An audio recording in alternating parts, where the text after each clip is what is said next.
Hello viewer.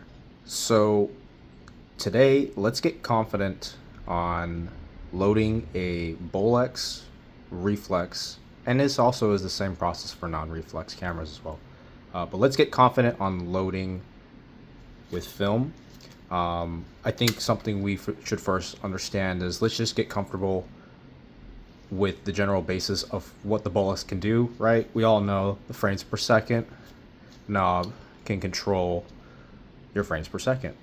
Now, it is ideal to operate a Bolex with the red indication when there is no film loaded. This is for the safety of the internal brass teeth and the drivetrain and the spring motor. Does not mean that you can't try here. You can even do it at 64, no one's stopping you, but if you want to preserve the internals of this camera, you don't really want to go past 24, yet the manual has it advised to do it at your red indicated frames per second mark. So I always like to load at the lowest frames possible. There's cameras that do 8 frames per second. That's a little too slow for me, to be honest. I try to do in between the 8 and 16, right, if there is no 12. But 12 seems to be, for me, a perfect sweet spot for loading. Now, a unserviced Bolex, even service Bolex, but a Bolex that has not been adjusted with its motor, like tuned or pre-wind, you should have 21.5 rotations.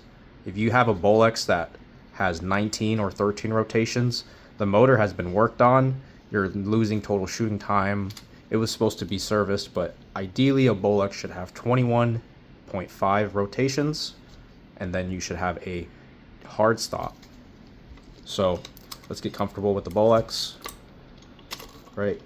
1, 2, 3, 4, 5, 6, 7, 8, 9, 10, 11, 12, 13, 14, 15, 16, 17, 18, 19, 20, 21, and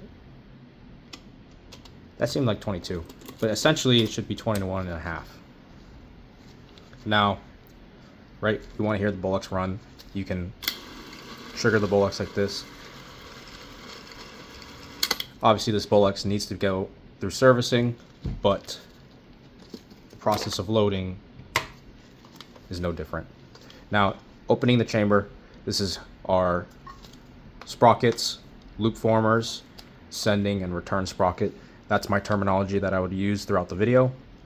So these sending and return sprockets or shafts are controlled by the sprockets, right? So as this one rotates, this one will marry it. As this one rotates, this one will marry its rotation. A good way to know if your Bolex has a good belt is one rotation is freely spinning and the other rotation has resistance.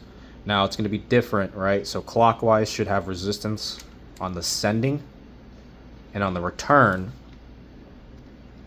clockwise is free, but counterclockwise is a resistance, right? This is a good way to tell that your belt is giving tension.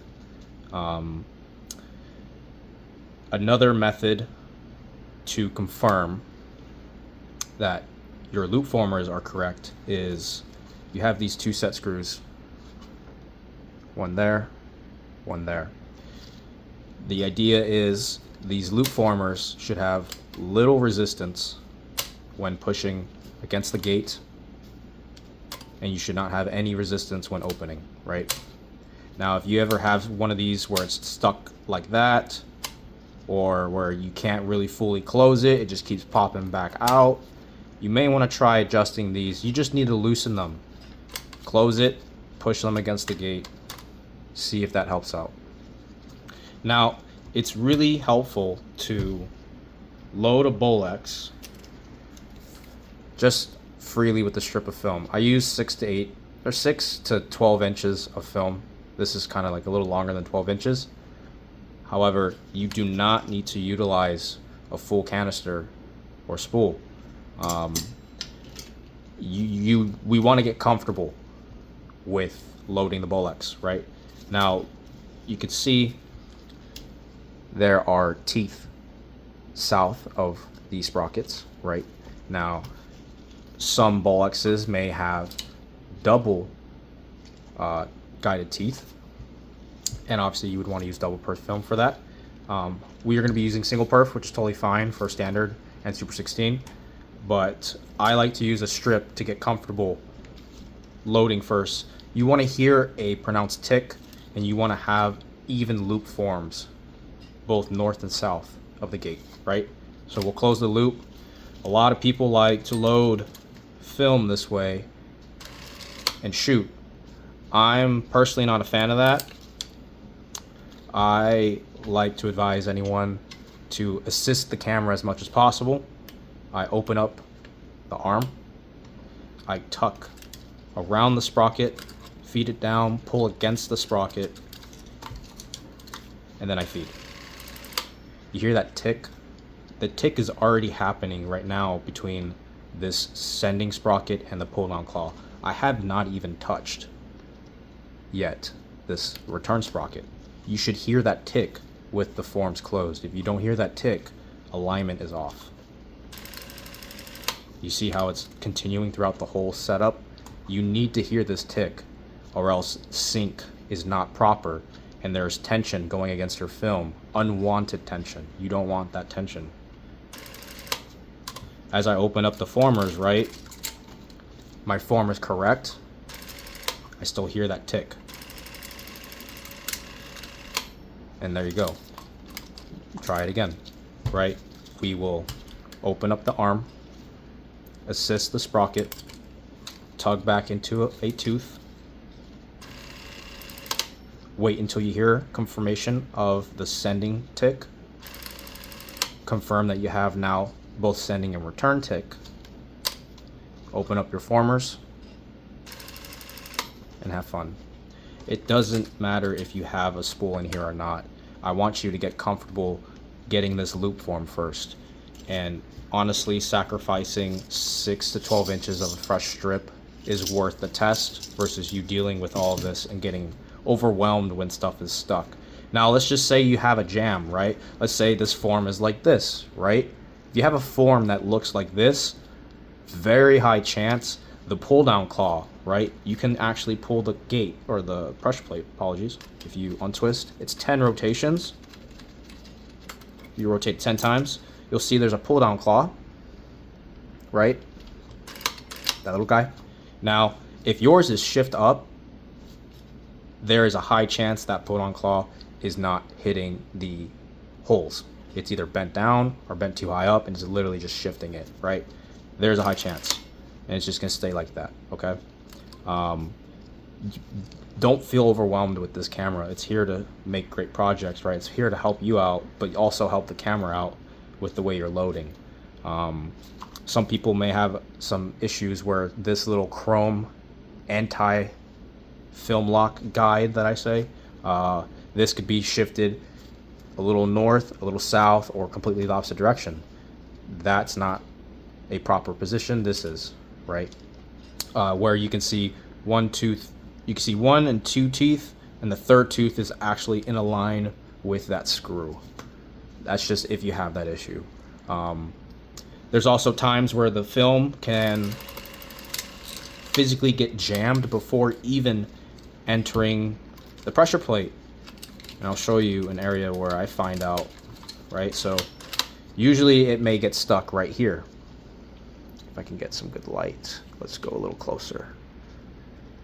So usually, let's get a little, something. It may get stuck right here, right against this chrome bracket. You know, you can attempt to push it just ever so slightly to see if that frees it. It's not ideal to add a lot of pressure on this bracket because it is a guidement, it's alignment, right, for the film. You don't want to push it down at all or too much, but it is a quick assist if you want to push this part down and see if the film continues to travel. Now, I still hear this tick without the pressure plate. That means there's very evenly distributed pressure against this film. If you don't hear that even without your pressure plate, you will physically see warping happening throughout your alignment. Right? So again, just use a 6 to 12 inches of a strip. Assist the sprocket. Confirm there is that tick. Confirm your loops are even and not scratching against the forms. Make sure those screws are tightened if you ever touch them. Now there are set screws for the sprockets right there. There's 2 per sprocket. There's chances that sometimes these can freely spin. You should be able to rotate it with your fingers if there is a very pronounced issue. If it's not that pronounced, sometimes the shafts themselves are actually warped and, you know, not vertical. So you may actually have just unwanted tension alone just from that. However, you want to make sure that there is timing involved with the alignment of this pull-down claw and the sprockets. So hopefully this helps anyone out wanting to get confident loading with the Bolex. Right now, you see my return post is shifting as we go. You can add tension as if there's film there and it still goes, right? Now, if you're not having any of that happening, there's a good chance internally you may need something to be looked at. Here's just a reference of double perf, right? I'll take it out, assist around, rotate it reverse.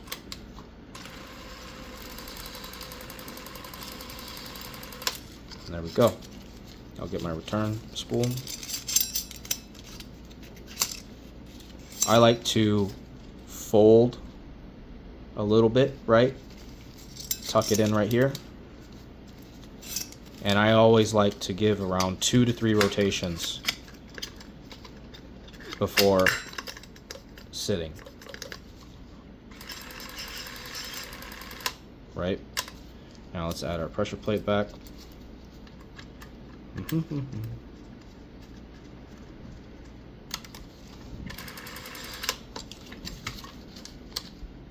24 frames a second.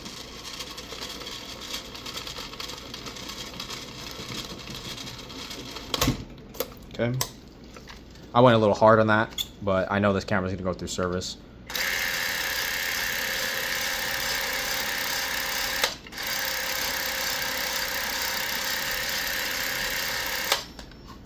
There you go.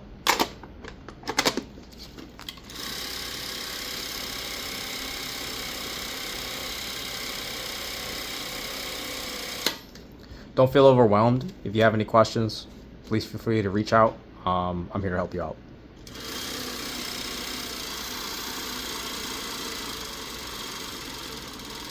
Oh yeah, she's needing some service.